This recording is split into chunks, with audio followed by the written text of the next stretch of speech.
1-0 lead, but ended up in a 2-2 draw. They also had gone up to Woodbury Forest prior weekend and played a couple friendlies. I think winning one and losing a tight one, but missing several players for in those scrimmages. So really a first big test in terms of prep league for the Titans this year. It's a very experienced team in terms of grade level, a lot of juniors and seniors. But then again, last year with COVID, only able to play a handful of games and was really weird, even just in terms in the fall and early spring of what they were able to do at practice, a lot of socially distanced practices. So in some ways, this is, you might say, the first quote unquote real home game in 2 years. And actually for the boys, this is their first season on this field. They did play a couple games here in the spring, but I think we were kind of considering those friendly scrimmages as we first got the green light for competition. So definitely the first official prep league game for the boys on this field as they moved here into the heart of campus as we sit just about a quarter mile off the banks of the James River. And the opening kickoff is going to go to the Titans.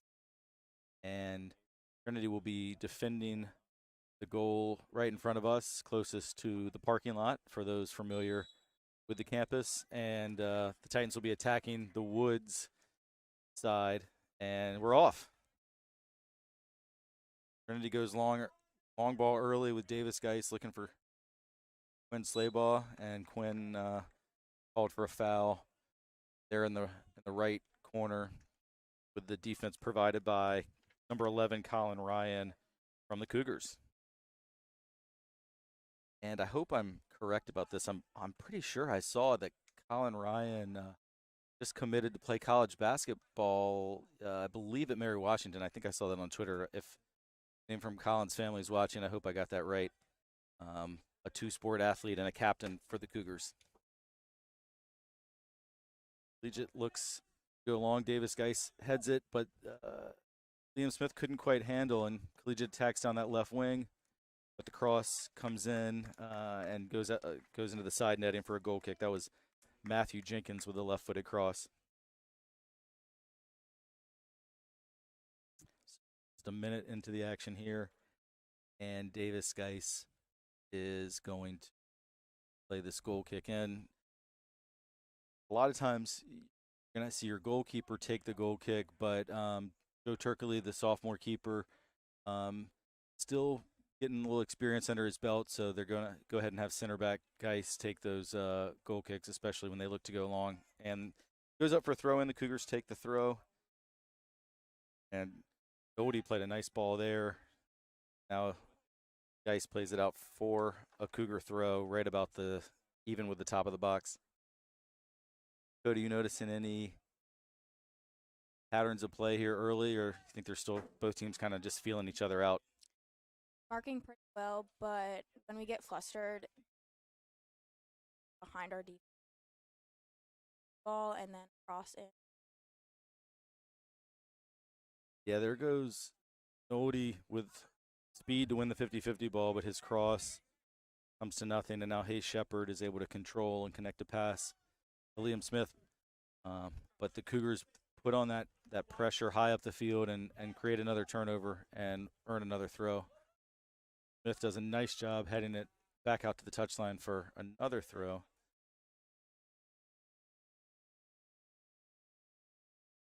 Digit looking to get the quick passing possession game going that is a hallmark of how they like to play.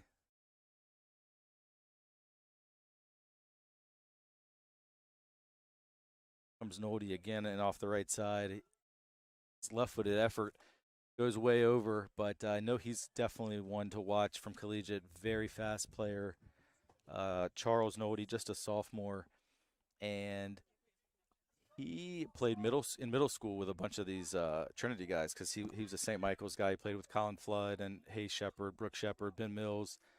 I believe Connor Simonton, a bunch of those guys played together in middle school under the current Trinity JV coach, John Mills. So Charles Nody will know a bunch of these guys. So big goal kick by Davis. Geis gets the ball up the field, and really the first time in these 3.5 minutes that Trinity's had a little bit of possession in the offensive half. And a nice job there by Quinn Slaybaugh to hold off the defender and able to get a shot on goal, which was handled by Collegiate keeper Colin Kimball McCavish, who also is another one of those St. Michael's teammates that I mentioned with Noldy, and a bunch of the Titans all played together in middle school. So I'm sure they're enjoying renewing old friendships and a rivalry out here on the soccer pitch. And that ball rolls through to Kimball McCavish again, and Collegiate will play it out of the back, trying to keep it on the ground through their center back. And now he goes with a long ball out wide on the left, kept in by Matthew Jenkins. And ultimately, Titan right back, Liam Smith, knocks it out for a corner, the first corner kick of the game.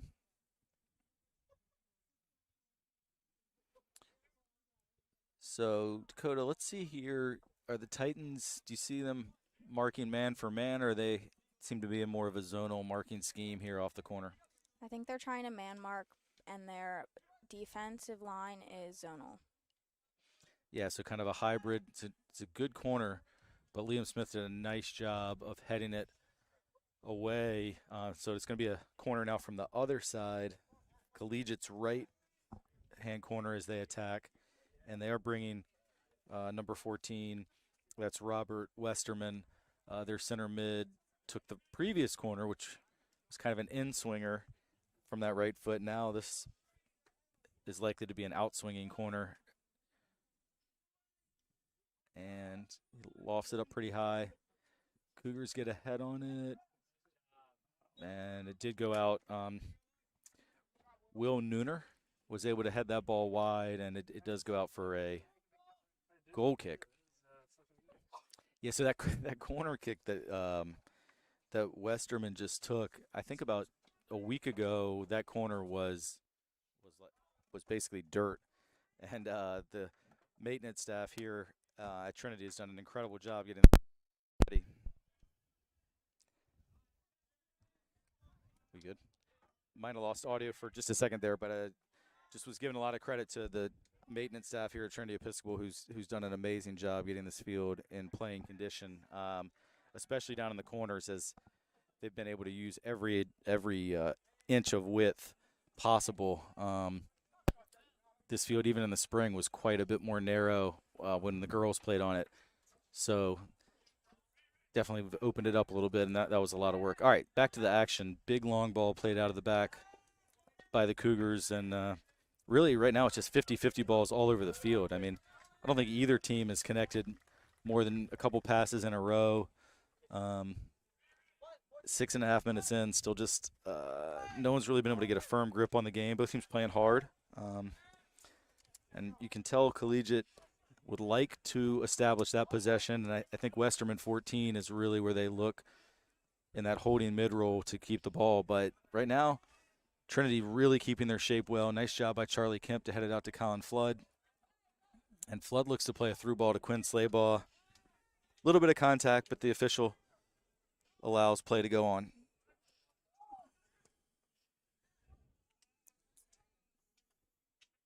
Good tackle by the Cougars, number 7, Porter Vaughn. But the frenetic play continues, just back and forth. Definitely one of those games where I think you can sense a little bit of nervousness on both sides early. Cougars played down the right flank, and JT Morris does a really nice job defending there on number 16, Will Nooner. Morris did a nice job of shielding him, and ultimately he did play the ball out for a Cougar corner kick. So Westerman comes up again. This will now be Collegiate's third corner in the first 8 minutes of the game. Cougars have 6 guys in the box. Griffin Wright did a nice job getting with number 10 at the back post, who was open. And Davis Geis plays it way out to safety, almost up to midfield for a Collegiate throw.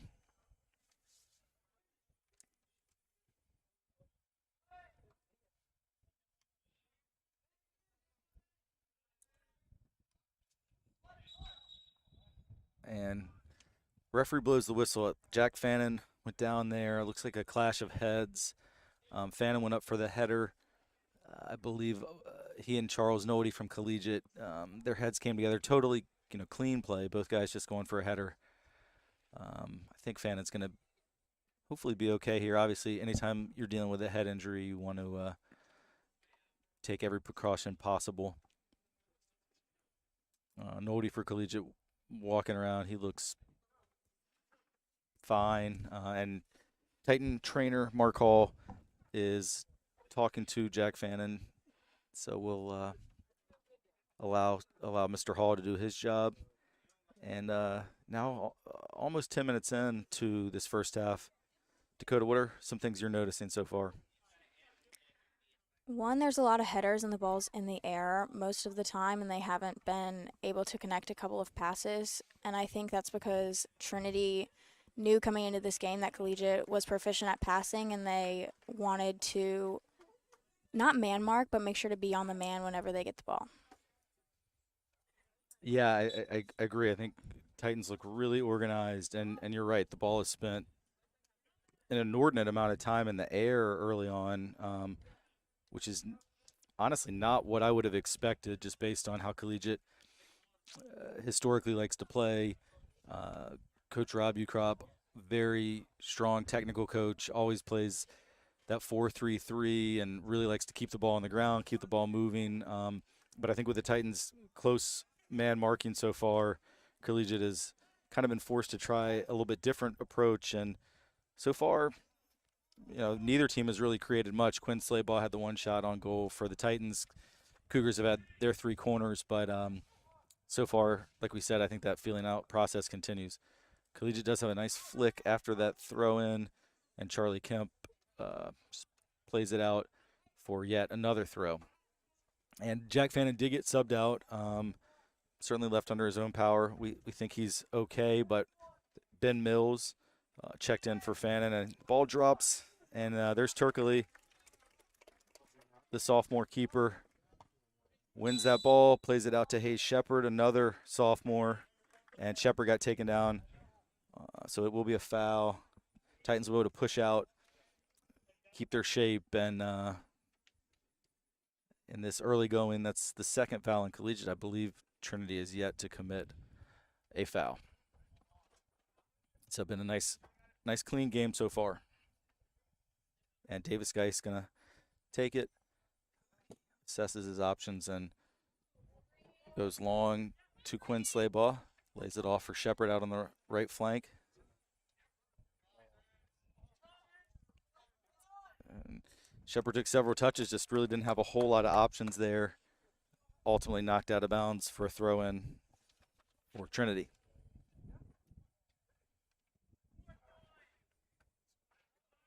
And Liam Smith takes a throw, looks for Colin Flood. And Flood ends up fouling Colin Ryan in the back. And I think I said a minute ago that the Titans had not committed a foul, but actually Quinn Slaybaugh did in the first 15 seconds or so. So early in the game, I'd forgotten about that one. But so Flood fouls there. So each team has committed a couple fouls. But again, I think really clean play so far, if not a little bit sloppy.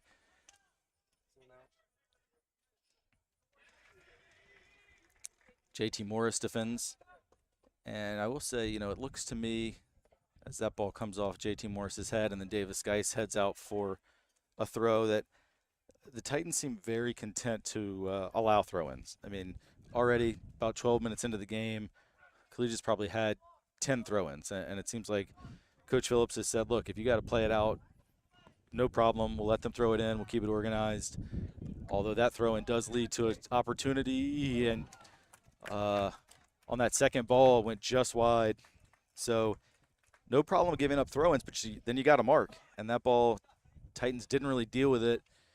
Ball bounced around off a couple defenders and ultimately to the left foot of Will Nooner, who put it just wide, but probably the best chance the Cougars have had yet.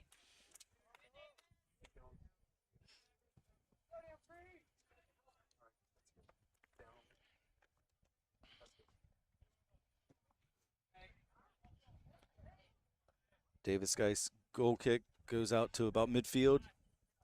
And yet again, Dakota, we have pinball off of several heads, but that's a nice ball played up the wing to Nodi. And JT Morris does a really good job getting back and just playing it out for a corner. For a minute there, it was 3v2. Nodi on the right with a couple of options in front of goal. But Morris did a nice job to recover, get back into position, and the Cougars will have their 4th corner kick of this first half.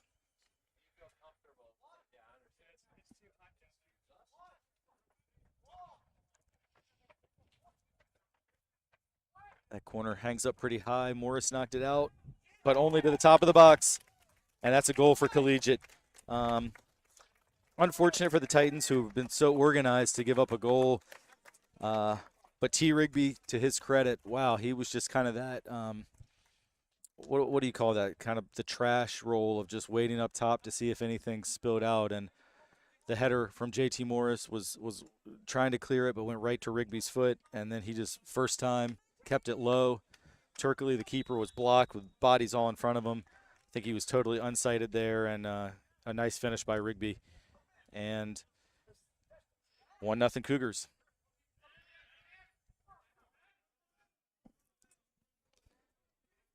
Ben Mills bringing it down the left wing. And now connecting a pass to Colin Flood, whose touch gets just a little bit away from him and goes out of bounds for a throw. So, Dakota, you played a ton of soccer, played at a high level. When you feel like your team is super organized, doing everything right, and again, that was a deserved goal for sure. I mean, it was a great shot, but off, not even directly off the corner, everybody's marked, and then you give up a goal like that. Just in terms of your mindset, what do you have to do when that happens? Well, your mindset, I kind of think you just need to keep going. You need to stay on your mark. On that corner, they should have pressed up a little bit higher, but also they need to think about giving away corners and to think of giving away less corners. And the throw-ins are fine, but the corners are a little bit dangerous. And so I think they just need to keep doing what they're doing, keep fighting, be a little bit more aggressive, go to the ball, things like that. Yeah, and you make a good point. I mean, we had said just as they were about to take the corner, as Collegiate looks to attack again, I'll hold that thought just and see what happens here. Nodi draws it back to his left foot, and Liam Smith is able to get ahead to it. And then Davis Geis clears, but it goes to the foot of number 14, Westerman. He's one player who's really impressed me so far. He connects every ball, doesn't force anything. Westerman played it back to Jack Hill, who then looked far post, and that one he overplayed it, so it will be a throw, and the Titans are going to slow it down a little bit here, catch their breath. But, yeah, to your point, I mean, those 4 corner kicks, 2 or 3 of them seemed maybe casual might be the word, or maybe with just an extra step or two, the Titans could have at least played it out for a throw, and they seemed just to be confident they could mark the corners and gave them away. But I think you're right that maybe they gave them away a little too cheaply. And then, to your point also in terms of keep fighting, I mean, we're still only 17 minutes into this game as the Cougars look over the top. Flag stays down. We had a very good vantage point of that. The attacking player was just about even with us and did appear to be a step or two offsides, but that was actually a really nice save by Joe Turkley. That was a kind of great opportunity for Collegiate's Will Nooner there as they played a long ball over the top. Titans tried to pull the offside trap. Looked, from our vantage point, like they had, but we don't have replay here, so the official saw it differently and saw to allow play to continue, and Joe Turkley was able to get a save to it, and then the Titan defense recovered and cleaned up. But definitely the center back, Davis Geis, felt pretty strongly. I think that that should have been offsides. That's one you can never just be sure, though, of trusting the ref. You got to play it to the whistle.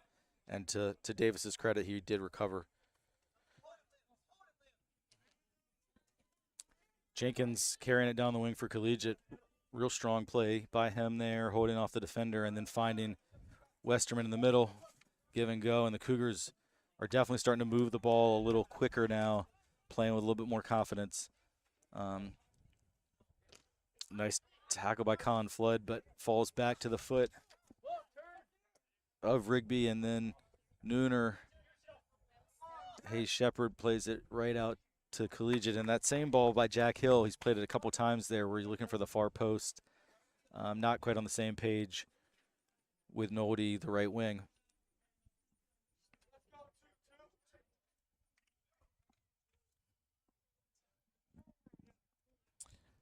For folks watching at home, it is a beautiful looking day, nice sunny day, but it is quite warm. Definitely the kind of day that you're going to sweat a lot, very humid, very muggy, and it is going to be a test of these teams' depth for sure. Not even a very well-conditioned player is going to struggle to keep up an intense level for 90 minutes today, so that'll be a factor. And Cougars look to play it out to that right side again. They seem to have really focused on that right side, but it goes out of bounds for another goal kick.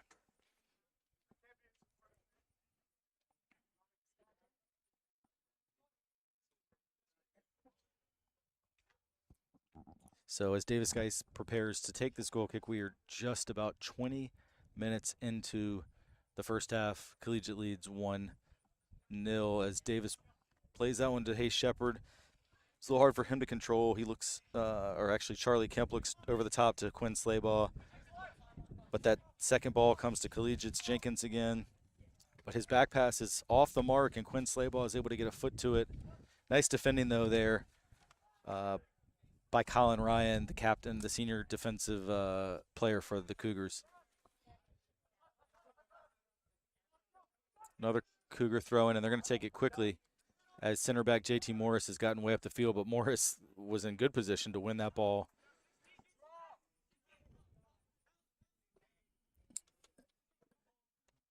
Got a 50-50 here right on the edge of the box, and Liam Smith did well to win that one and play it out for a throw.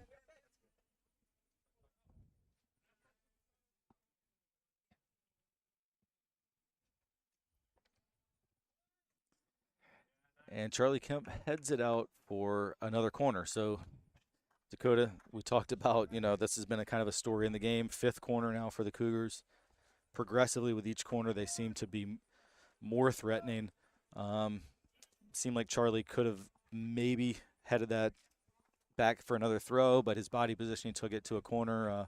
What are you looking for here for the Titans as they defend? Well, definitely have Griffin watch the top of the box, and they have 2 corner kick plays. One he puts one hand up and one he puts 2.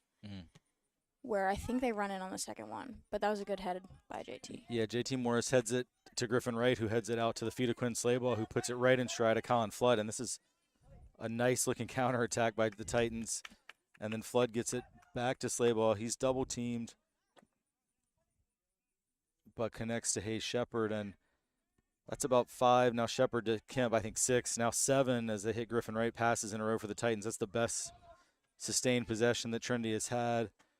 But Wright's pass took Kemp a little off course, but Wright fights to get it back. And Collegiate does possess for just a minute, but Patrick Mealy does a nice job getting in the way. Patrick, as a senior, has really stepped up so far this year. I know the coaches have felt great about his contributions the early part of his senior year. A player who's been on the varsity team since the 9th grade. Out for another Cougar throw. Yeah, so, we've seen all these corner kicks, but I will say, the counterattack off that corner kick was probably the best-looking sustained bit of play the Titans have had. So that's something that should be encouraging as we've just gone past the midway point of the first half. Foul in Collegiate there as JT Morris went for the header. He was pushed out of the way, so Morris is now going to take the kick. He looking to take it kind of quickly here. I think he may have been better served to just take his time and let the Titans catch their breath, but the ball is now up in the offensive third for the Titans. Not for long, though, as it was cleared out of there by the Cougars. Number 17, Robbie Aboud. And now Collegiate's able to play in some space. Hill plays it back to Ryan. And now Westerman, and now out on the right to James Beagley. So you can see the Cougars looking to possess there, but it actually kind of backfired as they lost control, out for a Titan throw, and now several substitutes coming in for Trinity. We've got, let's see, Grant Riddle coming in for the first time, Connor Simonton, Caleb Maminovich making his first appearance of the day. And Simonton immediately gets a touch, plays it to Charlie Kemp, who turned it over there. But Liam Smith does a really good job defending. Nice tackle put in by T. Rigby, the Cougars' goal scorer.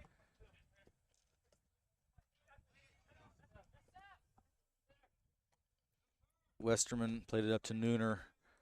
That is foul just outside the box. It's kind of right in front of us there. What'd you see on that one, Dakota? A little bit of a trip there.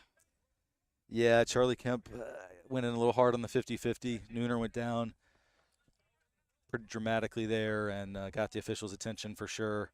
And now T. Rigby, who has already scored once today.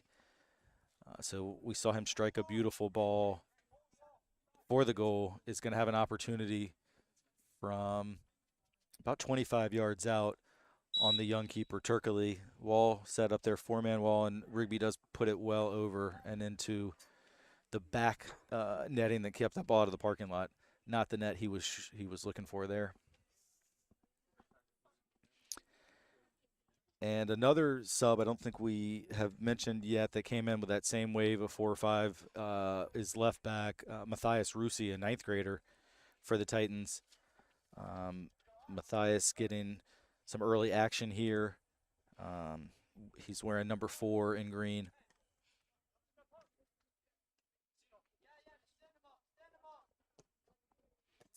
Nodi, who's now moved out to the left. He was playing on the right earlier. He's moved out to the left wing.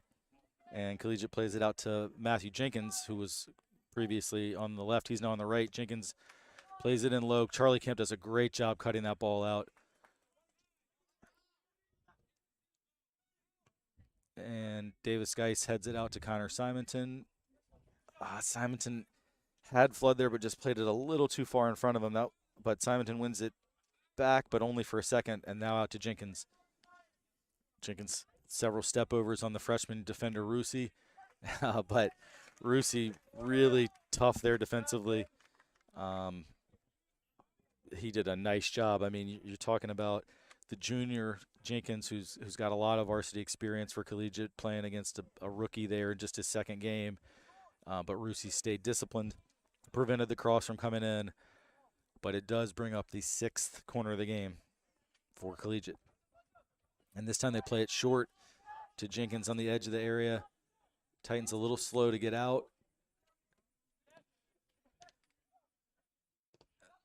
But now they're able to clear it with JT Morris. He looks for Quinn Slaybaugh.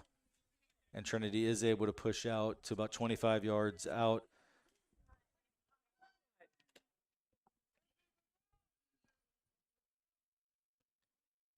Caleb Muminovich's first touch of the game is off of his head. And his fresh new hairdo. And Caleb looked for the big switch, but it was intercepted by Nodi. An early ball played in by Jack Hill, but comes to nothing, goes out for a Titan goal kick, and we have another substitution coming in. Looks like Jack Fanning coming back in the game, so that's really good to see. He went out earlier after a collision of heads, but after a thorough evaluation from trainer Mark Hall, Fannin is back on, so really happy to see that. And also, it's going to move some positions around. JT Morris, who's been playing center back, gets his first rest. JT has been everywhere, so he needs a blow, and that's going to push Muminovic back to center back, and Fannin will be in the midfield.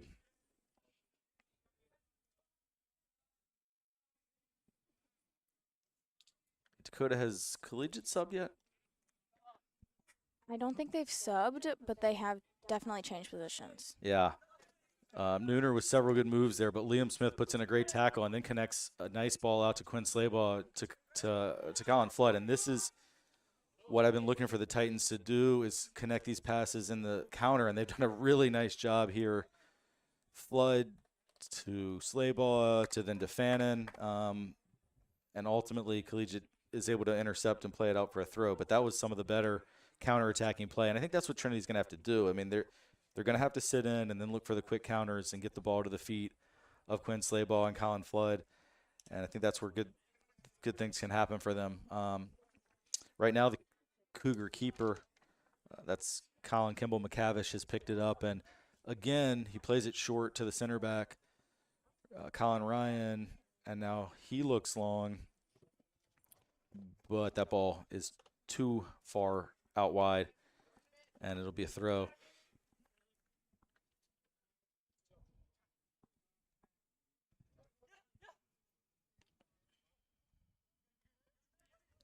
Cougars get ahead on it, but the ball falls to Colin Flood, who looks to play it to the corner. Connor Simonton giving chase, and Simonton went right into the back of the Collegiate defender. He seemed to claim there was nothing wrong with that, but from this vantage point, I think that Simonton did kind of plow right through the back of Colin Ryan. Interestingly, the three times Trinity has committed a foul, they've all been in virtually the same spot, way up within just a few yards of their attacking inline. So they've really done a nice job staying disciplined in the defensive half and not giving anything away. I guess there was the Charlie Kemp one on the edge of the box. I had forgotten about that one. Not sure how I could forget with the with the scream that was let out upon the foul. So that's my bad. All right, Grant Riddle turns it over there to Hill, but fights back. You got to give Riddle a lot of credit. He got the ball taken from him, but he did not give up. He fought and briefly won it back for Trinity, but they play it long, and ultimately Collegiate's able to possess again. And Westerman hits the feet of Nooner. Back to Westerman. Good tackle there by the freshman Rusi. Good tackle there by Simonton, the senior. But every time Westerman gets it, he always connects a pass. He played that pass back to number 12, Beagley, who then put in a cross to the head of Charles Nolde, but was a little behind Nolde. He got ahead to it, but no real threat, and Turkley handled it easily. Dakota, have you noticed Westerman 14, the defensive mid, just how he is kind of the player that everything goes through for the Cougars? Definitely. He really sits back in between our forward and our attacking mid. So he's virtually always open, and they just play right through him and look to switch the field, and he also plays a lot of the through balls. Yeah. He's a player that's really stood out for me. Not having seen this Collegiate team yet this year, and they've got really a lot of talent all over the field, as Rusi does a great job of knocking that ball off the Cougar attacker and winning a goal kick. And Collegiate will now sub for the first, we think the first time with 3 subs coming in. Those subs include Cohen Patel and I believe Quentin Sullivan coming in for the first time. And it looks like maybe one young man whose number doesn't match the rosters we have. So I'm not sure who 27 is, not on our roster. But fresh legs coming in for the Cougars. Jenkins there looks fresh as he carries it into the attack. Real speed from number 10. But nice job by Charlie Kemp cutting it out. Connects to Fannin. Fannin tried to put a move on the defender but wasn't able to get by him. But, yeah, going back to just finish that thought on Westerman, I mean, you can just see he's got a real vision. He seems really poised, never rushed. And, I mean, other than his corner kicks, some of which the Titans have cleared out, I don't think he's had a ball that he did not connect a pass. Where he has the ball again here, connects a pass. Although it was a little hot to handle for Sullivan, and it does actually turn over. Sullivan's first touch let him down there, but the Cougars win it back. They're able to get a cross in. Liam Smith clears for the Titans to Sullivan, and now Griffin Wright fighting hard for it. Sullivan plays it off to Hill, and now Westerman, as he probably the most touches he's actually taken. He took 5 or 6 there before finally connecting yet another pass.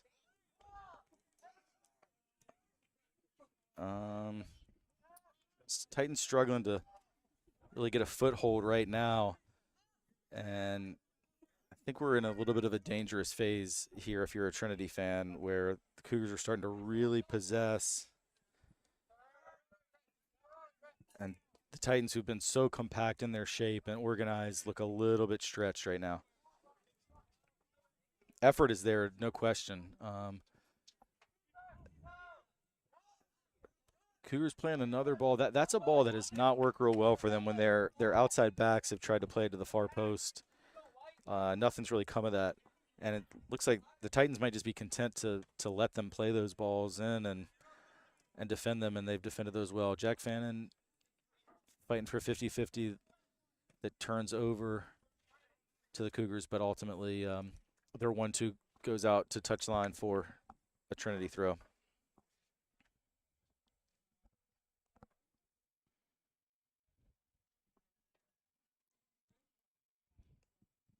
Rusi's throw off the chest of Kemp, right in stride for Colin Flood, and Flood carries it into the heart of the Collegiate defense, plays it out wide to Grant Riddle.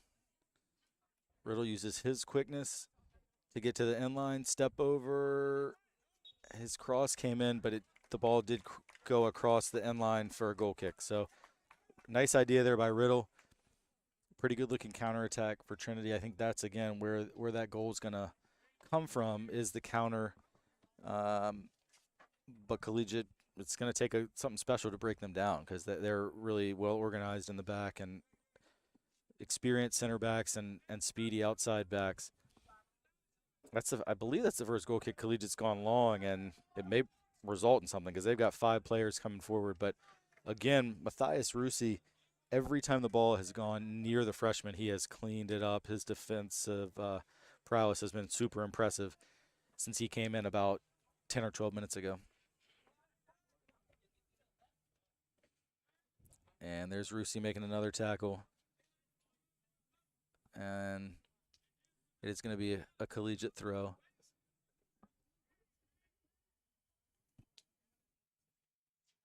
They go backwards with it, and Titans have 10 guys within about 30 yards of their own goal, just really pinned back in. Connor Simonton with a big left-footed clear. Takes a good bounce, and Quinn Slaybaugh is able to possess. He had it. He was now dispossessed with the tackle by Robbie Aboud.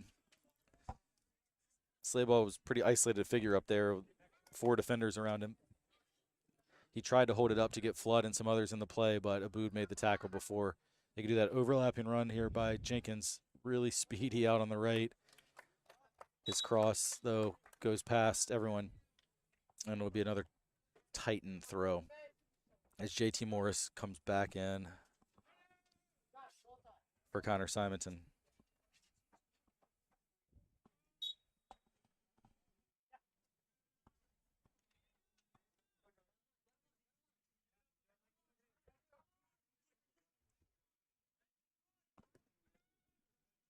Collegiate possesses through Westerman in the middle. Hits his right back in stride.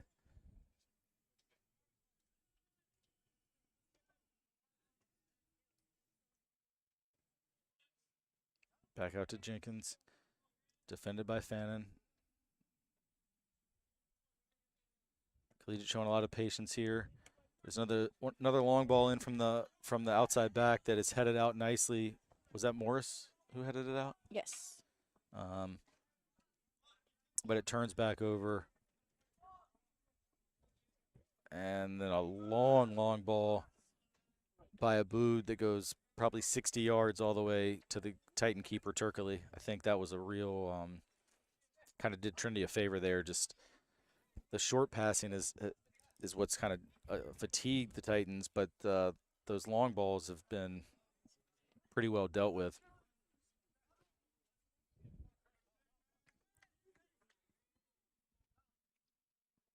Now Colin Ryan builds in the attack to Jack Hill.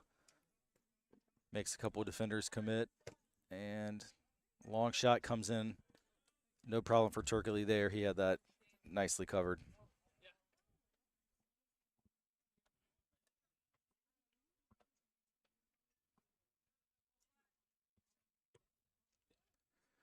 Turkley with a left-footed punt out to the left side. That ball so far has stayed in and rolled.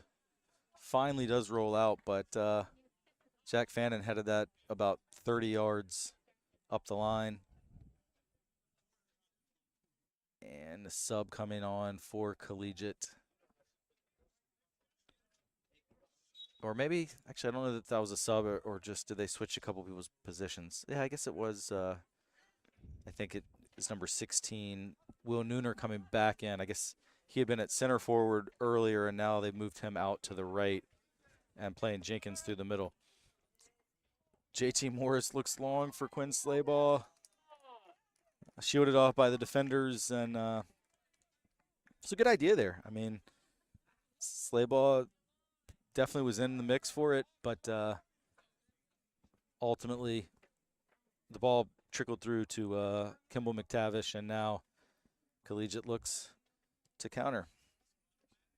Westerman's pass rate of 100% completions continues. And even Trinity's passing to him now. Ball coming in on the right low. Good job by JT Morris. And Grant Riddle has a chance to counter for Trinity. Colin Flood has some space in the middle. Flood is dangerous in these positions. He looked out to the left to Slaybaugh, but that ball was well read and intercepted. Matthias Rusi puts in a hard tackle, and Flood has it. Couple defenders on him, lays it off to Jack Fannin. Fannin with a little hesitation gets into the box. He plays the ball across to the far post to Riddle. That was a really nice job there by Jack Fannin. Defended by Jack Hill. That ball across was just begging for someone to get on the end of it, but I think Riddle was thinking he was going to play it back. Westerman with a long ball up to Nooner. And it gets past Turkley. He went with a foot save and was not able to make the save. So Will Nooner scores that goal for Collegiate. That's a tough one as we were less than 4 minutes till half. And, you know, for all the possession, that was just a long ball over the top. Nooner placed it well. Turkley elected to try and save it with his foot and just wasn't able to get enough on it. And what'd you see on that one? Yeah, and I think it was JT who was trying to run back, but we just couldn't get there. Yeah, I would be remiss if I didn't mention the assist from Westerman. He continues to be a huge factor in this game. That's a great ball by Colin Flood out on the left to Quinn Slaybaugh, who's left-footed cross for Fannin. Keeper gets a hand to it, but it's still alive. And ultimately, Colin Ryan finally cleared it. Titans still able to possess in their offensive half with Liam Smith. Back to Griffin Wright. To Charlie Kemp.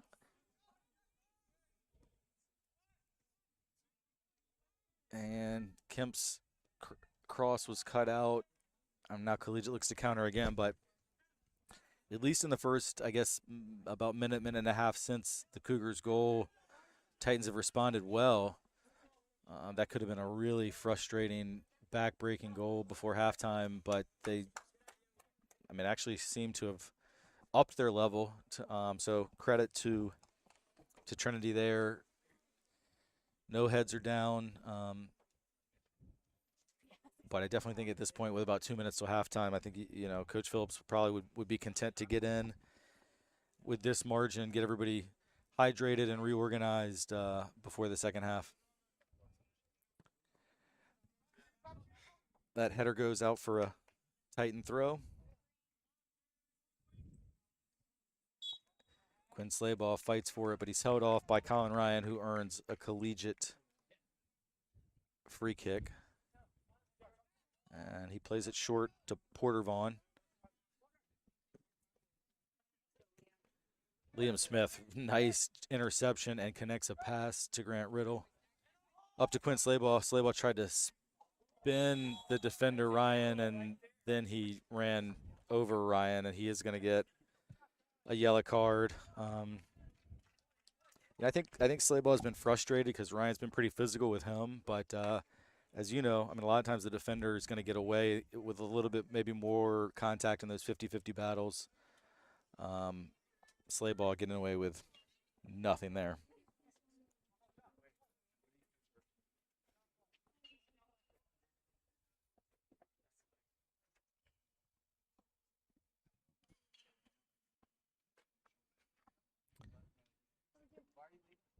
Not a dirty play by any means, but I mean, he just went through the back of him. He really had no shot at getting that ball. But I know Slaybaugh will feel like, he's felt like he's been fouled a couple times and hasn't gotten the benefit of the whistle in this first half.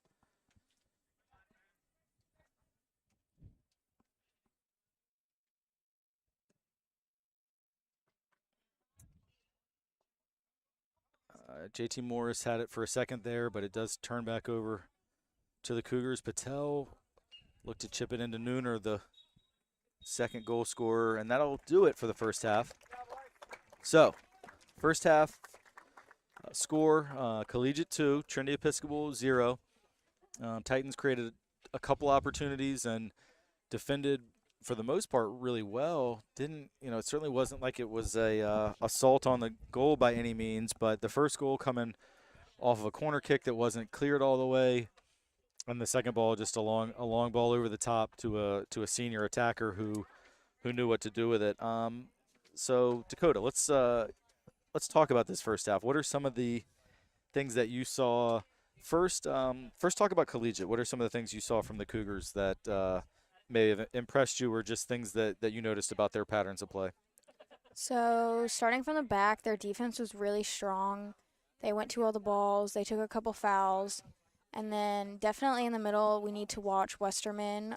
He switches the field, he connects all the passes, and then definitely the winged forwards, they're very fast, and they look to cross in. So, and those in corners. Yeah. We also need to watch a couple corners.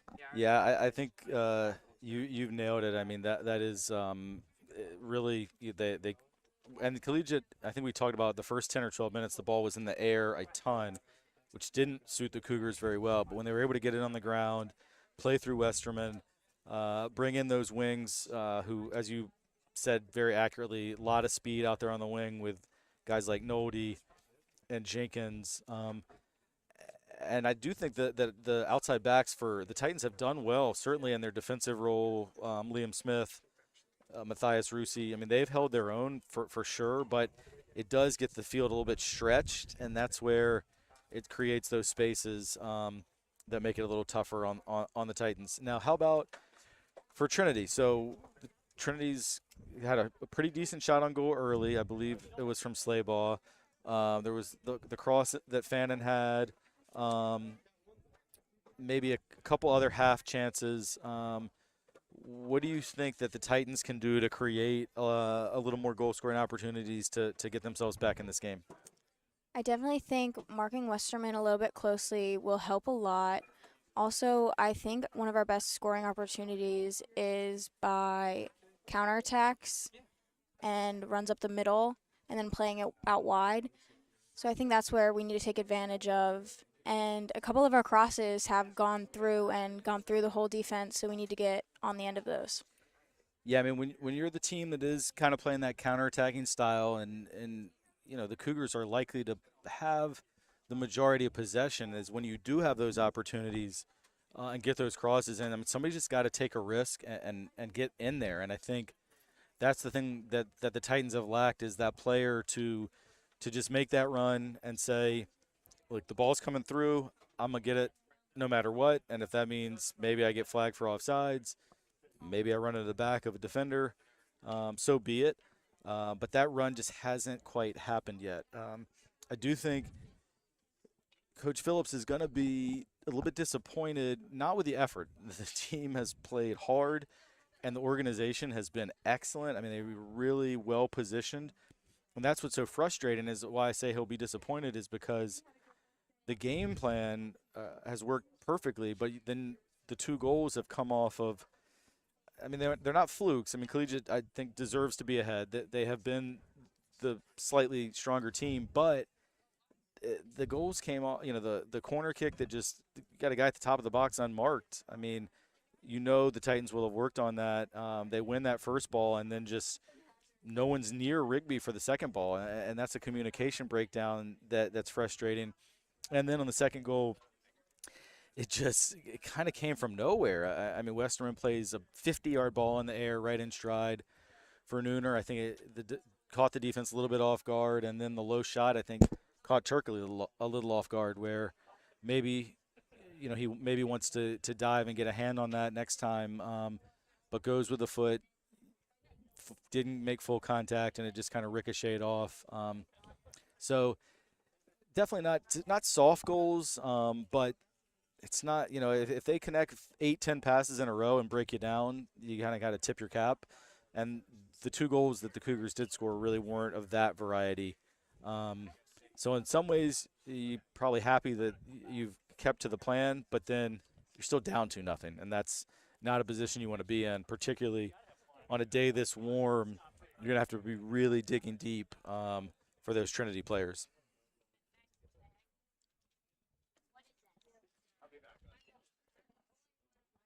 All right, so Dakota, let me ask you this. Talk about, I mean, I'm sure you've played, in hundreds of soccer games, so I'm sure you've been down by 2-0 or maybe even a 3-1 deficit at halftime, but 2 goals behind. Like, what's the mindset that you would have coming out in the second half at a 2-goal deficit? It's definitely frustrating. You worked so hard in the first half and you're still down 2-0, so I think you just got to work through it. You got to hydrate during halftime. You got to be ready. But also, we know Collegiate is proficient passers, so you have to be on the man, so then you're not ended up chasing. Also, when we are down 2-0, you don't want to press them so high because then you're just running up and then running back. So just being smart about the play, have variety in your passes, not just through balls, play through the middle, work it up. So just having variety in your playing, dig deep, talk to your teammates. Communication is huge. Knowing if you have a man on, if you need to turn, if you need to play faster. Those are all things that can help progress the game and are easy things that can just help you. Yeah, I think you make a great point with the communication. I mean, we are maybe, I don't know, 20 yards off the sideline of the field and about I don't know, 25 feet in the air. So we're pretty darn close to this field right here. And from up here, it feels like it's been pretty quiet. Now, I know it's a hot day, so it does make it harder, but it does seem like the communication has been not probably – I mean, I know how much Coach Phillips encourages that, coaches that, demands that communication. And I think you make a great point that that's an area where, if you were to grade the first half, that's a grade that probably is a little bit lacking from what the Titans would have wanted coming into the game. And so if you come out in the second half and talk a lot, I think that's going to show Collegiate we are still fighting. I mean, I think you can really send a message with your voice, and sometimes young players forget that. Have you ever been part of a game, I would guess you probably have, where you have been on a team that's overcome a 2-goal deficit? Yes, I have. Takes a lot of hard work, but once you get the first goal and you have that momentum, you're bound to get the second one, and then maybe even a third. You just got to keep pushing and keep connecting passes and keep working it up. Yeah, I mean, that's if we want to look for a silver lining, there is of course you'd rather be 2 goals to the good than 2-goal deficit, but if Trinity somehow is able to come back and win this game or even get a draw out of it, there's not much better feeling as an athlete and as a soccer player than coming from a 2-goal deficit to win. Or I think at this point even a draw would probably feel like a win. So that's on the table for sure. And like you said, you've been part of games like that, and it is an amazing feeling. And I know Coach Phillips, Trinity's coach, who I've heard him say many times that 2-0 is the most dangerous lead in soccer because a lot of times complacency can set in if you're the team that's ahead, and it just takes one, like you just said. Now, if you get that first goal of the half, you cut it to 2-1, you have the momentum, and you really feel that confidence that you can get another one, and in fact that you will get another one. So I think the biggest key from my standpoint coming out in the second half is who gets the next goal. If it's the Titans, then it is game on. And they have absolutely every shot of getting something out of this game. If Collegiate is able to put in a third, of course, 3-0 is a deficit that, I mean, in the history of this game has been come back from. And Liverpool fans will know in Istanbul when they came from 3-0 down to win the Champions League final. But generally, it's tough at 3, especially when it is a heat index that's got to be in the upper 90s. Like, that just makes the mountain that much harder to climb. So we got to look and see who gets this next goal. Trinity fans will hope that it is from the Titans. And then, like I said, at that point, it's anybody's game. All right, we're going to take about a 1-minute break here from our coverage, and we will be right back on the other side for the second half. 2-0 Cougars. Stay with us.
Second half kickoff. Collegiate basically took a shot off of that kickoff, but Joe Turkley handled it no problem.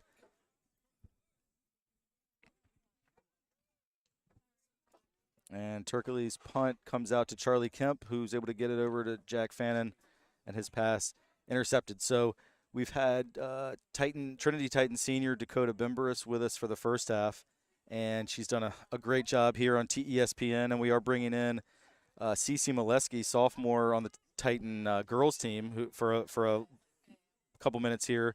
She's attending the game just as a fan, so I'm putting Cece on the spot here. But she's been at the first half, right? So what are some things, Cece, that you've noticed in this first half? Well, it's definitely a lot more higher paced than the girls' game, which is good to see. And it's just kind of cool just to see how the boys are moving it around. They have a lot, they're definitely controlling the ball out of the air from both teams with heading the ball out and clearing the ball out the back, which is really good to see. Collegiate is doing a good job moving the ball around, and Trinity is, especially towards the end of the first half, was getting more possession and having more counterattacks, which was good to see. Yeah, I think that's really good analysis. And then so from the standpoint of this collegiate team, I think you've played some for Coach Ukrop. Is that right? Yes, he's my club coach. Okay, so and we'll come back to that in 1 second as the Titans have a little counter here with Colin Flood, and now Liam Smith splits a couple defenders and puts on a nice burst of pace. Flood is dispossessed and getting a little physical there, but no whistle as of yet. All right, so it's going to be a collegiate throw. So he's having played for Coach Ucrop here at Collegiate. The collegiate coach. You obviously play for Trinity, thankfully. What are some things that you would think he would be telling the Cougars at halftime with this 2-goal lead? Well, his main thing is just letting his players figure it out for themselves and really gaining knowledge so that they can play better as a team rather than relying on him. His main thing is just staying positive and always just giving 100% effort no matter what. Even if you're down, he's not always carried about the score. He just wants everyone to play good soccer, which is mainly what he's focused on. So that's what I think he'd say. Gotcha. Well, I think his team has done that in the first half, possessing the ball nicely. Certainly playing it at a good pace, especially on this warm day. But also, I mean, you've been here. What is a way that you can see the Titans getting back into this and getting a result? Of course, obviously you want to win, but at 2-0 down, I think even a draw you would take that right now. So what are some things that you'd like to see some adjustments from Trinity to get on the board? Well, I think it's cool that they haven't given up. They haven't put their heads down even though they're down 2-0. They're still fighting for the ball.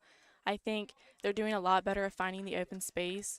Whereas before, I think they were a little too crowded in the middle, so they couldn't find out wide or up top because they were either too deep or too crowded in the middle. So I think they're doing a better job of that, and also just communicating more on the field. You're able to hear the team more.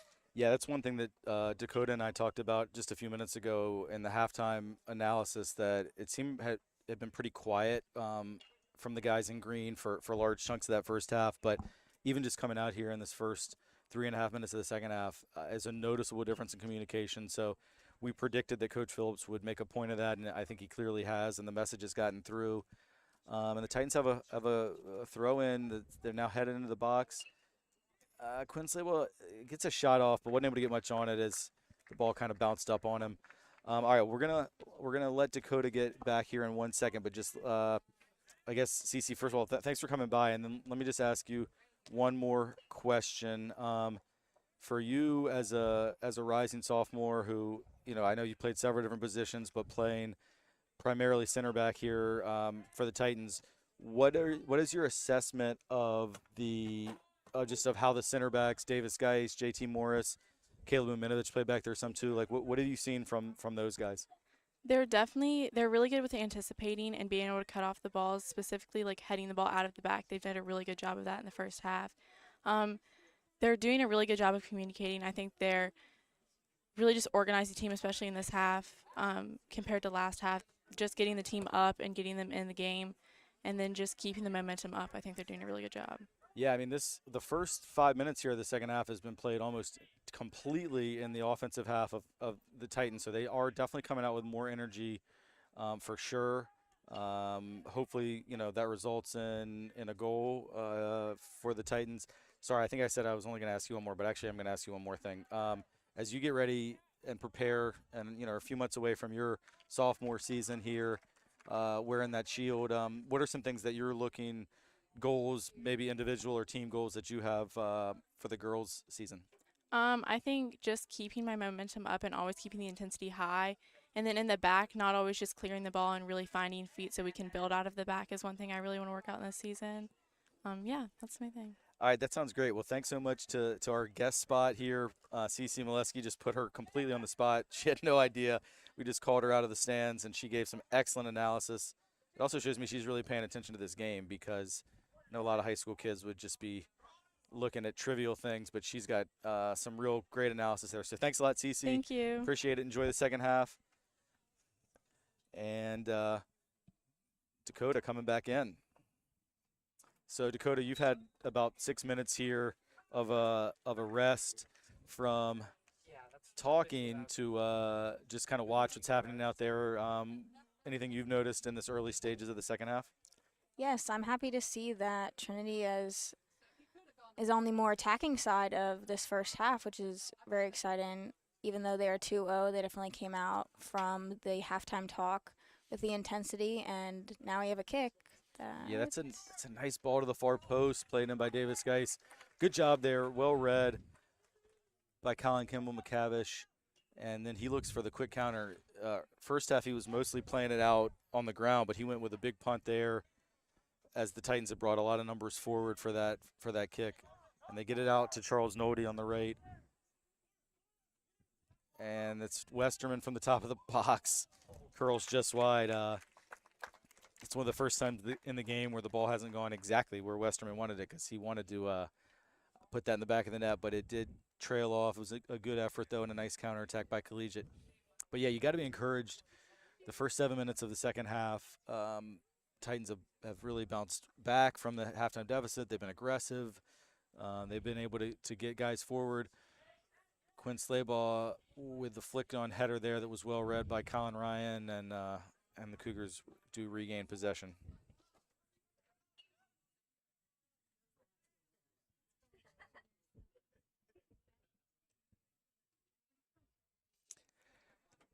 All right, Collegiate looks for a long ball over the top there. Liam Smith is there to defend it, and he clears it out for a corner. So we know corner kicks were one of the big stories in the first half. Collegiate scored off of one, and I will say, Smith there had a defender right on him. He had to get anything on that ball, so no shame in putting this one out for a corner. But it is a reminder for the Titans to focus in on defending it. They have made the adjustment since T. Rigby scored that first goal of marking him even though he's about 25 yards away. They aren't going to make that mistake again.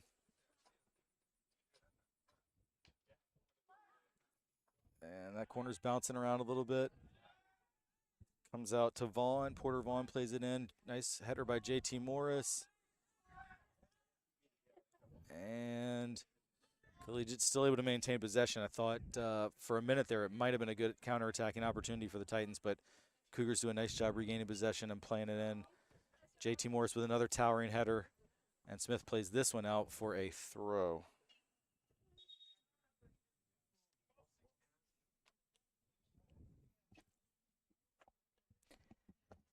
Okay, 9 minutes into the second half, still 2-0.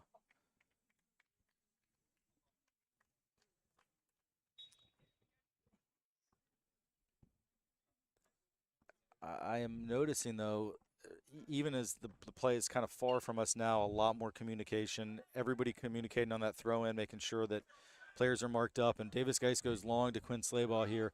Slaybaugh looks to win that one, and a lot of contact there. Colin Ryan put his arms across Slaybaugh and was able to hold him off. I know Slaybaugh is going to be frustrated because I really feel like he thought he had to step on the defender. He's been called for several fouls of that variety, and but no whistle there. And we do need to remember Slaybaugh is on a yellow, so got to make sure he keeps his composure because he needs to be out there. If anybody for Trinity is going to score, he's one of the main candidates. Colin Flood takes one in the chest, and a good tackle there by Nooner, the second goal scorer for the Cougars. He's been at center forward, out on the right wing, but he got back there and defended nicely with a good tackle on Colin Flood. Colin is super quick, really skillful, so it is not easy to get the ball off his foot. Patrick Miley's throw-in comes in, and JT Morris is able to thwart the counterattack, and he runs right into the Cougar defender, and now Morris is out of position, but by my count, the first time today, Westerman had a pass intercepted, and it's a good thing for Trinity he did, or the counter was on there. But it was well read by, I think it was Patrick that intercepted that and got in the way. Yeah. And finally, that was a collector's item, a misplayed pass by Westerman. Not seeing any of those. Nice pass there by Hayes Shepard to Charlie Kemp, who keeps it moving over to Griffin Wright. He played it at the right time, but it was behind Fannin. But Wright wins it back. Griffin Wright is incredible at winning 50-50 balls, and he carried that one forward and was able to get a shot off. That shot wasn't too far away. I do think Kimball McCavish had it covered, but Griffin Wright responded really well. He had a smart pass in terms of the decision to play it out to Fannin, but he didn't quite execute it. It was a little behind Fannin, and the Cougars could have countered, but a great job by Wright to win it back and earn a shot Unfortunately, just a little bit wide for him. And the ball bouncing around back in the air, kind of like the first half started. Liam Smith looks up the line to Hayes Shepard, but he overhit it a little. And now T. Rigby bringing it out for the Cougars. And they look to switch the attack out to the right. So Patrick Mealy intercepted it. He looked to go long, and Quinn Slayball was offside there. Charlie Kemp's going to be disappointed. He wanted to take a quick free kick, but instead it was a Cougar kick on the offside. Took it from about 10 yards further up the field than the offside, but the referee allowed that to go. What a battle with Davis Geis and Porter Vaughn. The battle continues. Westerman got caught up in the collateral damage there, and now the physical battle continues from both sides. Griffin Wright holds off the Cougar player, Matthew Jenkins, and it's getting, I wouldn't say chippy. I mean, it's all clean, no whistles, but definitely more physical. And I think that's how it's going to have to be for the Titans. They can't just sit back and give the Cougars a lot of time on the ball, or they're going to carve them up. Patrick Mealy intercepted by Charles Nody. He's in on goal. Ace it off. Wow, the Titans little fortunate there. Nody was probably in shooting range. He looked to lay it off to Porter Vaughn. It was a little behind Vaughn, so he wasn't able to get great contact on it. And then the Titans got back, blocked the shot. It fell back to Nody, but he was off balance and played it out for a goal kick. Now, Connor Simonson is coming on. And Quinn is off. yeah, so Quinn Slayball for the first time today is going to get a break. He's played so hard, but he's definitely been frustrated at times. He's pretty isolated up there. And the central defender, Ryan, has really been good. I mean, and so it's been a good battle. And that's going to be a foul in a pretty dangerous area, as Connor Simonton was a little late on the tackle. I can hear Coach Ukrop calling for a quick kick here, as he's saying play it now, but the Titans kind of hanging around the ball, not allowing that quick kick. And that certainly doesn't look like 10 yards, but okay, now the referee is walking it off and moving that Titan wall back.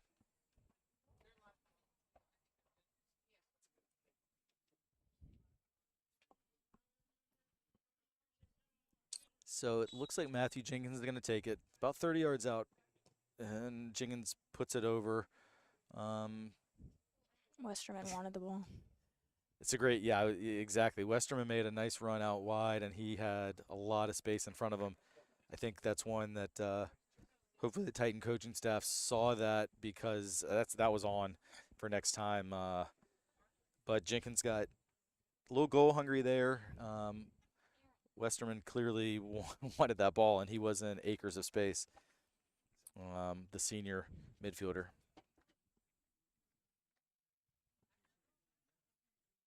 Great battle. Charlie Kemp. They call the Cougars there for a push. So this game's, continue. There was the one yellow card, but been pretty clean. A few fouls, about even on each side, but nothing egregious. And even that one, whistle was a little quick there, compared to some of the plays he's let go on. I was a little surprised he didn't just let that flow a little bit. But we have a very experienced official here today that was doing a good job. All right, ball's played in to the box, headed out by Colin Ryan, and it goes to Matthew Jenkins, who Davis Geis with we might call a professional foul there. He knew exactly what he was doing. Coach Phillips preaches ball, man, never both. And when Jenkins played the ball by Geis, the man wasn't going by him, that's for sure. But again, nothing malicious in it. I think Jenkins was hoping maybe that the official would show a card there, but I think it was just a foul, no more. And there is a foul on Jenkins, and he is now going to produce a yellow card to Jenkins, who he was just asking for one for Geis. Well, he got himself one there with a late tackle from behind on Charlie Kemp. Dakota, I don't know what you saw that. I actually didn't. I mean, it was a foul. I wonder if part of that yellow is for he was already in the official's mind for the descent a minute earlier, and sometimes I think referees feel like, okay, you want to see yellows? Okay, what do you think Yeah. about that? Well, you definitely don't want to get on a ref's bad side. I definitely think not talking to them is the better option. That's a good point. Keep that in mind this spring. All right, Connor Simon, and a nice header, beautiful flick on to Griffin Wright, and Nooner, the senior captain, Will Nooner, with an overhead kick to clear it out.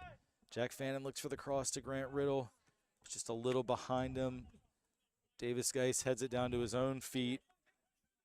Left-footed pass out to Fannin, but that ball was intercepted. That was by James Begley, and Begley kicked it forward, but Porter Vaughn wasn't able to control it. And now, official stopping play and having a word with Collegiate captain. That's Colin Ryan. He's been an excellent player today, but I think Ryan, not really sure what he wanted there. Maybe still a little upset about the Jenkins yellow card, or maybe there was something we didn't see that he felt the official should have blown the whistle, but he's taken no more. Charlie Kemp with a missed touch there, and Jenkins with the fancy footwork. Westerman calms it back down and connects the pass, and the Cougars pinning Trinity back a little bit. But man, Liam Smith I think has been excellent. He makes a great tackle there. He got completely cleared out, and again sometimes the officials calling it close. That time he's letting them play. And Liam basically got taken out there. Now on the counterattack, Westerman to the feet of Porter Vaughn with a very calm and cool left-footed finish. Saw a couple hands go up. Hint of possible offsides there, just like the, I guess, second goal. But unlike the second goal, which we had a pretty good view of, we definitely no way for us to know up here. I think Trinity was still high from our sort of counter, and then the foul on Liam. Yeah, and that's one you also, where it just takes one defender not getting up. The ball fell to Westerman in the middle with time and space, and we've seen what happens when he has it. I mean, that's his second assist. He put it right into the stride of Porter Vaughn, who made no mistake, left-footed, far post, and now the Cougars with another opportunity. As Vaughn put it out to Nolde, he played it to the back post, but no one was there. It looked like Patel got there just a second late, but we talked at halftime about the third goal would be crucial. Well, the third goal just happened. So 25 minutes left. It's a mountain to climb. Yep. So let's think about the seniors who are on the pitch for the Titans right now. So that would be Simonton, Wright, Riddle, Patrick Miley, JT Morris. So they got I think 5 seniors out there. As a senior, rivalry game, first home game, you've been excited for all week to play this game, and now you're down 3-0. What are you thinking out there? I'm thinking you got to work. They can't get sloppy. I've seen a couple passes not go directly to the wrong team. They just can't get sloppy. Can't let them get behind them. You still got to keep moving forward. Don't want to sit back. Yeah, and this is also where I think your voice comes into play too as a senior, where you're tired, you're disappointed, but you've also got some younger guys out there. As this time Vaughn is definitely onside. Titan back line got caught ball watching a little bit, and this is exactly what we kind of warned about or worried about, of fatigue setting in. Your chances to win the game, it's going to take 4 goals in basically 23 minutes. So that's very, very difficult proposition. But at the same time, if you let your energies down at all, could get ugly because Collegiate's got some skillful players and some guys that can hit you on the counter. So it's really a key here to not give up, and also, like I was saying, for the seniors to speak up and maintain that intensity that they showed coming out here in the second half. Definitely, and especially because of COVID last year, a lot of the younger players haven't been on the pitch when they were losing, and with the whole entire team on our home field playing a rival, Yeah. it's hard. The seniors really have to lead, and especially having two of them at center back right now, they really need to step up and talk to their team. Yeah, it's a great point. And you mentioned the two senior center backs. So, yeah, we have Caleb Maminovich just came in at center back for Davis Geis. JT Morris looking a little fatigued there, and that's a great save by Joe Turkley. I think JT has been excellent this game. He's been one of the best players in the Titans, but right there, he got a little caught in two minds. Looked like he was going to contain. Then at the last minute, he dove in, and really Jenkins just used that quickness, and he over pursued, and Jenkins was able to get by him and get a really nice shot off, and that is the best save we've seen from Turkley. He did a great job to parry that wide and put it out for a corner.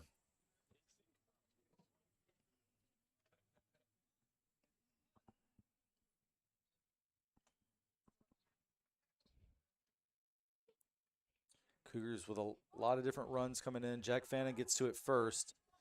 Back out to Westerman, though. Always a little scary when it's on his foot. And he put it, ooh, wow. He put it on a plate for, that was to Cohen Patel at the back post. But a nice job defensively by Matthias Rusi to kind of use his body and make it difficult for Patel and give Turkley a chance to get back in. Will Nooner now has the ball in the middle, gets it to Westerman. This is going to be a pass connected, I can guarantee you that, and it is, to Begley, out to Noldy. And Noldy with a step over, change of gears, and that's another Cougar goal by Porter Vaughn. He was sort of marked, but he got in front. Great ball in the corner. Yeah, that was the kind of thing at halftime when I talked about those goals when they connect pass after pass after pass, and you got to tip your cap. That kind of was that because it did. That was the result of 5 or 6 straight passes, but it did seem like, yeah, I mean, I was probably admittedly watching the ball a little bit, but Vaughn made a good near post run, and it didn't really seem like anybody went with him. And now Coach Phillips going to take out Griffin Wright and Colin Flood, who both of whom I believe have been in the whole game, and bring on Carson Mahout for the first time, the freshman, and Quinn Slayball back in, who had gotten a break. Yeah, I actually thought on that goal, I mean, I was watching the ball, and Rusi out at left back did a nice job of containing Noldy. Noldy gave him a couple step overs. Rusi did a pretty good job keeping in front, but the center backs just lost track of Vaughn, and that's now, I guess, was that his second goal? Or no, maybe not. I guess it was, I think it's been Rigby, Nooner, Jenkins, and then Vaughn. So I think they've actually had 4 different goal scorers. All right, ball's up to Slayball. Falls nicely to Carson Mahout. His first touch of the game is a shot. And that really says a lot about the confidence of the 9th grader. I mean, he comes in, the ball falls to him about 28, 30 yards out. Literally, the first time he's touched the ball, puts a shot on goal. And, keeper saves it, but Carson has a lot of self-belief. He's a real talent to watch here in these next 4 years.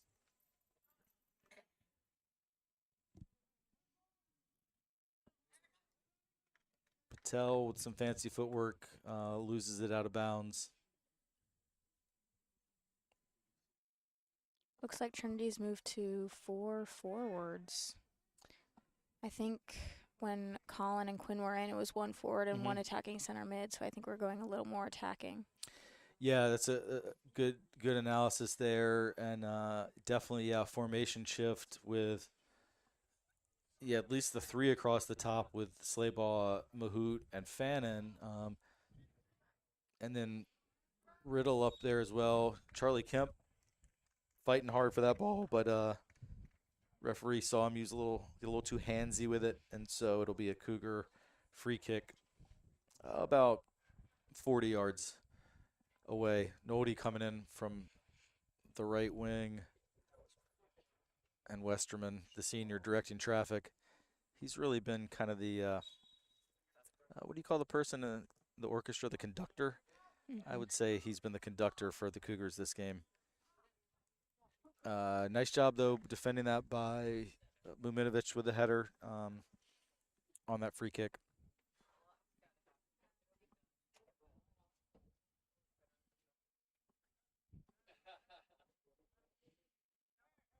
Great pass by Westerman to Rigby, who scored the first goal. And now he brings in Begley, the right back, coming forward. Out to Nodi, and this looks a lot like the last goal they scored, but this time the second defender comes in, Fan, and Nodi with a step over there gets it onto his left and does shoot high and wide. But Fan did a nice job providing a little extra support. I know at that time I was really watching the center backs because a lot of ways it looked like the previous goal, and they looked way more alert to the threat that time. Especially because 13 went right last time and crossed it last time, so they definitely needed to be aware of the runs in the middle. Yeah, good point. I think he is left-footed. I'm pretty sure about that, and that time you saw him want to get it on his left foot. This ball comes out to the far post where I think Jack Fannon's going to get to it. Oh, Fannon went for the nutmeg. I think he looked to me like he put it through his legs, but the keeper was hip to it, and also Begley did a nice job of shooting Fannon off. And for me, doesn't count as a nutmeg unless you complete it on the other side, so he only got half the job done there. Westerman conducting again, and kind of misplayed that one. So that's a rarity today for our viewers, just who are Titan fans and tune into TESPN. We also certainly respect the opponent, and Collegiate's really good, really impressed with a lot of their players, but Robert Westerman is one that you've heard us talk about all game. Is just so composed, great vision. He's got a couple assists this game, played in some nice corner kicks as well.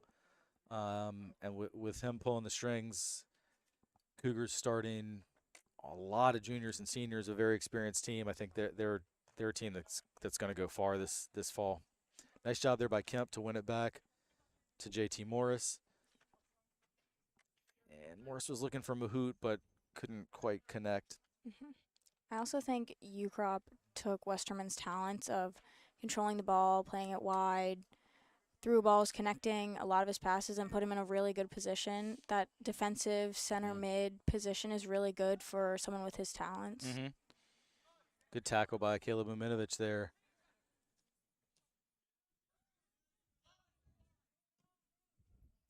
Nice switch of play by Kemp out to Grant Riddle. Mahout looks back for Riddle, and that was some nice active play by the Titans and getting a lot of guys involved.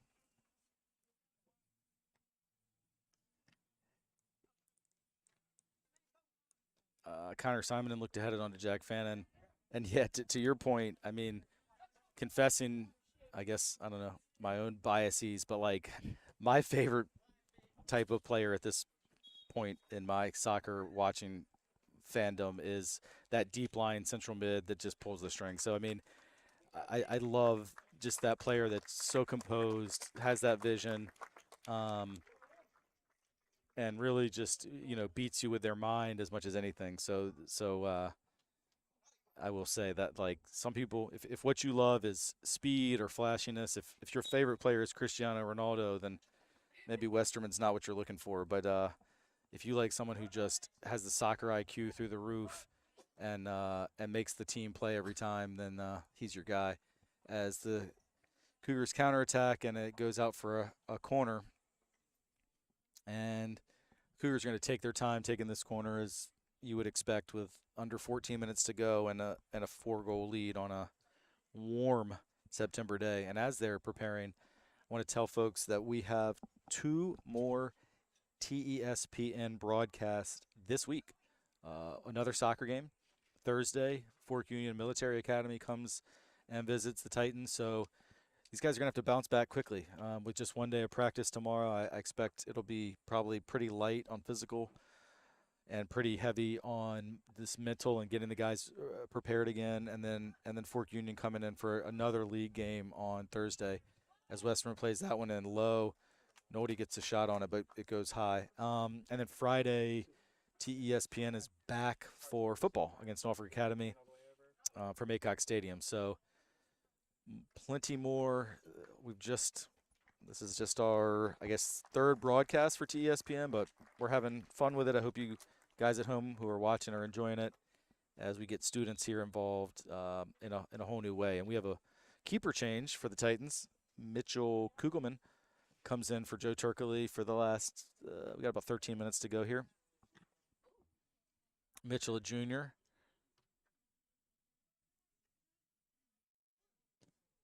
Westerman right on the ground to Vaughn. Out to Begley. And the Cougars have made a few subs. Tom Myers, I think, in for the first time.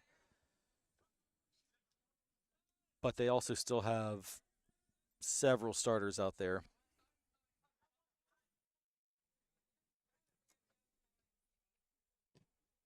Well, Kugelman gets tested early with a long shot by Westerman, and Mitchell Kugelman does a nice job getting his body behind it and making that save.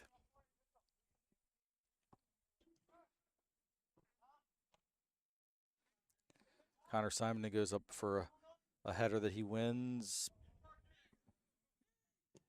Charles Nody looks to play it around the corner, and Kugelman reads it well and comes out. So Kugelman just came in. He's touched the ball twice already.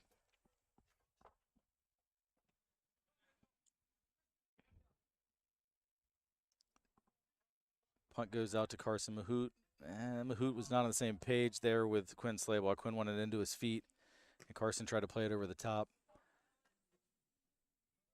Header well won by Caleb Muminovich, probably the tallest player on the Titan team.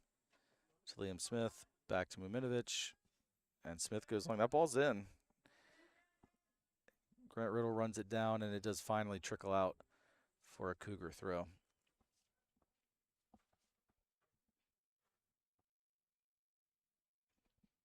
So looking ahead to that Fork Union game a little bit as we enter the last 11 minutes here. Historically, Westerman goes big there, and Nody was not on the same page on that one. But Fork Union historically is kind of the opposite of Collegiate in terms of style of play. Very physical. Not necessarily going to try and possess it a whole lot, but they're just going to try and beat you with athleticism and outworking you. So it'll present a very different challenge for the Titans. Now, obviously, high school sports, year to year, teams can change, but most programs have an ethic about them that most times is not going to be revolutionized year to year. So foul there on the Titans, as I think on Connor Simonton as he went up for the header in traffic. But yeah, so it'll be a very different, probably be a very different type of game on Thursday. And certainly Coach Phillips and the Titans are going to want to bounce back. That's a long shot, but a good one by Myers. And Mitchell Kugelman did a nice job tracking that one. Got his body behind it, and I made the save. Unfortunately, Mitchell played it to the one place he didn't want to the feet of Westerman.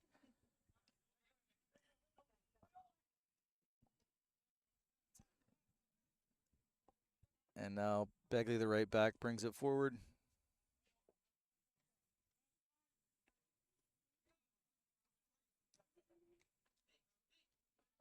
And Collegiate content to just possess the ball right now.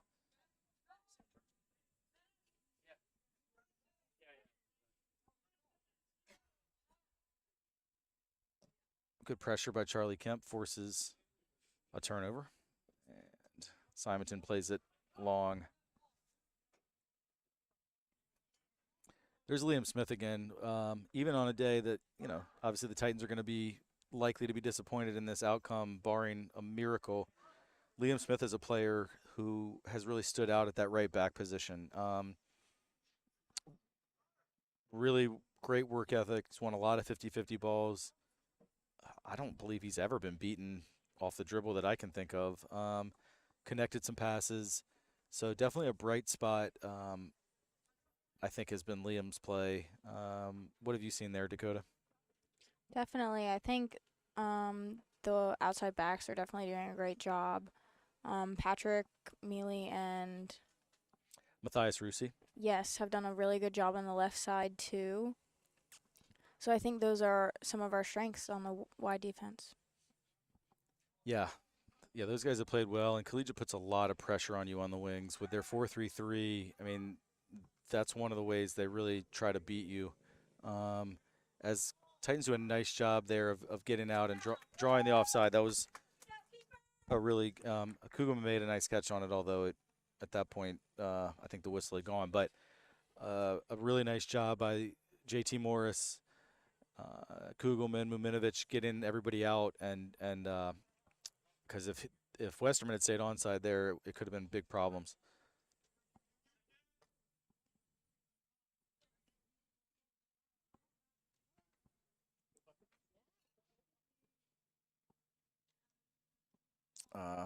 Good tackle there. That's Caleb Muminovic, and now he's bringing it out of the back. A little bit tricky. Maybe try to take on one too many defenders, though. He beat a couple, but ultimately lost it there, and kind of came away limping a little bit. I know Caleb's played a lot of soccer in recent days, playing for his club team at FC Richmond on the weekends, as well as for the Titans. Dakota, as we enter the last about 6.5 minutes here, I'd love for you to talk for our viewers about that that balance of trying to, being an in-season player. Of course, for you, that would be the spring, and then trying to juggle that with also playing club soccer, which many of these guys out here do. As that ball trickles through and it's going to go out for another corner, what's it like to try and balance that? It's definitely harder because club soccer and school soccer are so different. Especially for me, we play two different formations. You also might play a different position for high school than you do club. So it's a lot of mental changing that you have to do. So like if you play forward and then you play defense on your club team, there's a lot of different aspects to those different positions that you have to know. Also, each team has different strengths. You need to know who to pass to, who's left-footed, if you take the corner kicks, or if you're in the box. Like, those different aspects are definitely a huge part. Also, different coaching and different styles of practice. It's definitely different. You have two different environments you're working in. Also, with school soccer, you go through a whole day of school and go straight to practice right after school, which can definitely be hard. Yeah, no doubt. I know at the end of a school day, as a teacher, I love a little break before practice or a game, and sometimes it is challenging to switch gears. And so I know as an athlete, that's definitely a challenge. I want to ask you another couple questions about that, but let's first make sure we bring to the attention of our audience that we do have some subs, several of whom are in for the first time. Reed Bacon there for the Titans was able to connect a pass as he first comes in. Nathan Holloway is in for the first time. Kenan Muminovic is in, another freshman. He's the third freshman to see action out here today for the Titans, as Bacon wins that one and plays it out for a throw. And then also Ben Swider is out at the right back position. Ben is a very pacey, speedy player that will always go really hard. So it's nice to see him get some varsity action. So you talked about a lot of the different challenges that these guys and anyone who's trying to juggle between two teams. What about the time management part of it? Can you talk about that a little bit? It's definitely hard. Sometimes, especially for the girls' season, we overlap a little. So going from one practice right to the other is definitely hard. But it's kind of nice. After school, you get all your energy out, you get sweaty, and then you go home, shower, and then you just have the rest of the night to do homework and relax before the next day of school, and you do it all over again. Right. So the time management is nice because you go through school, you have practice, you go home and do work, eat and eat food. So I think the time management works out really well, especially with Trinity's schedule. We have an advantage due to our study halls and our 8-day rotation. Mm-hmm. So I think that helps a lot. Yeah, and Discovery's nice. Yes. All right, the Cougars have also brought in several subs. They do still have a couple guys who've been in the whole time at center back in Nooner and Ryan. But otherwise, those are the only. Well, I think the left back Jack Hill has also played the whole game. Um, but but most of the Cougar players now are substitutes, getting some action. Uh, but they're still, even with these subs, they're doing a nice job possessing. Good job by Matthias Rusi there to connect it to Keenan, but then it gets turned over, and now the Cougars, they're trying to get that 5th goal. That's a really interesting ball by Myers. I think he saw something there, and good job by Kugelman to read it. That was dangerous. And here comes Hill coming forward, lays off the pass, but read and cut out by Muminovic, who connects to Carson Mahout. And now we have Nathan Holloway on the ball.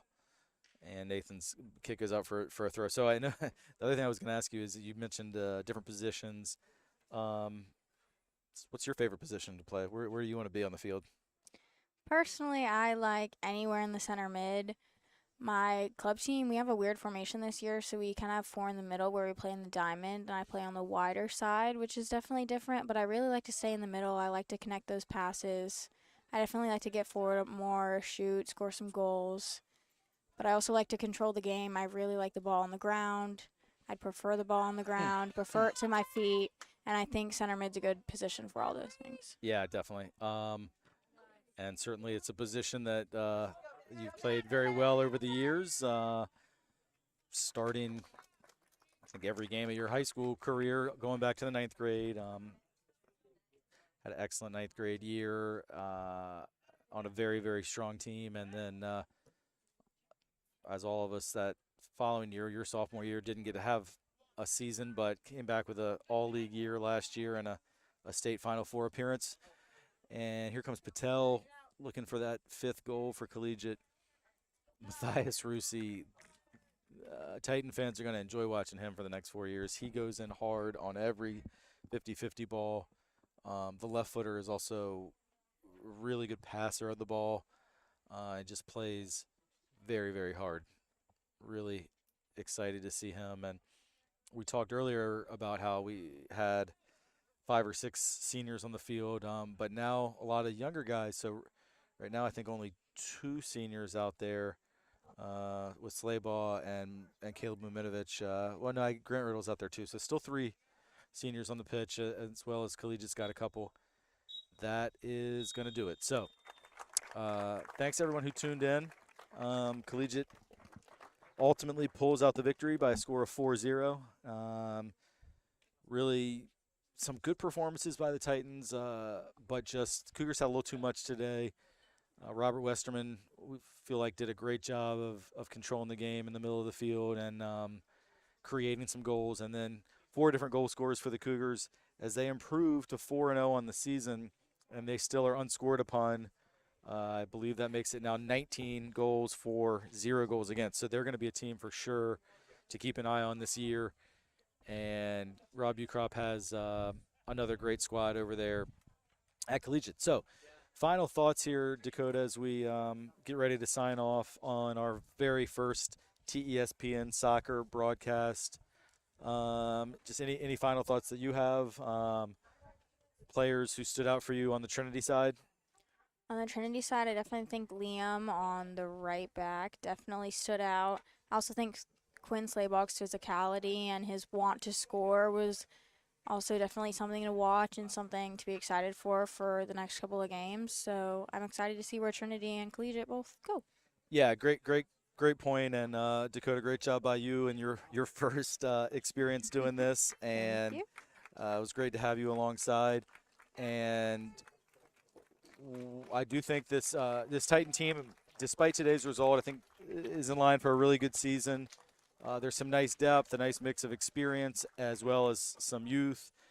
Coach Phillips is going to, as he always does, have these guys organized, playing hard, and I expect a very strong season from this boys soccer team. But today they came up against what may ultimately end up being one of, if not the best team they'll face this year, and the Cougars just had a little too much today. But we'll be back out here in less than 48 hours to see these same Titans battle the Fork Union Military Academy soccer team. I hope you'll join us as well if you're not able to make it out to the game yourself. And thanks everybody for tuning in. Our next broadcast Thursday, 4 o'clock, another boys soccer game. Best wishes for a great evening. We'll see you next time.